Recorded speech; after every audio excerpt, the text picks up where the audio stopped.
tohleto se stalo v neděli, že jsem si říkal tak jako po obědě, že si ještě dojedu na benzínku natankovat benzín, abych pak večer, to jsem vždycky tady nabral kluky, co jezdili taky a jeli jsme na ten Inter v neděli odpoledne. Tak jsem si říkal, že si dojedu natankovat. No, asi muselo být náledí, protože co se týče nehody, to si nepamatuju. To jako mozek vytěsnil, takže to si nevzpomínám. Ale muselo být teda pravděpodobně náledí a já jsem asi tím, že to bylo jenom tady kousíček, že pojedu jenom na tu benzínku, tak jsem se pravděpodobně nepřipoutal.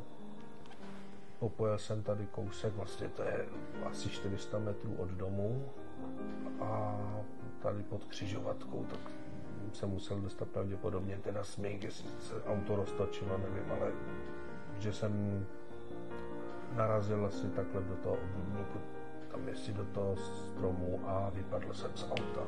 Takže pravděpodobně, jestli jsem se trefil, že jako ten krk padnul na obdobník a ta krční páteř jako byla přelomená na to, takže pravděpodobně takhle. Protože jinak, když jsem potom jezdil, tak jako jsem se vždycky poutal v autě tím bezpečnostním pásem, ale pravděpodobně, že když to bylo jenom jako na konec města, tak jestli jsem se nepřipoutal.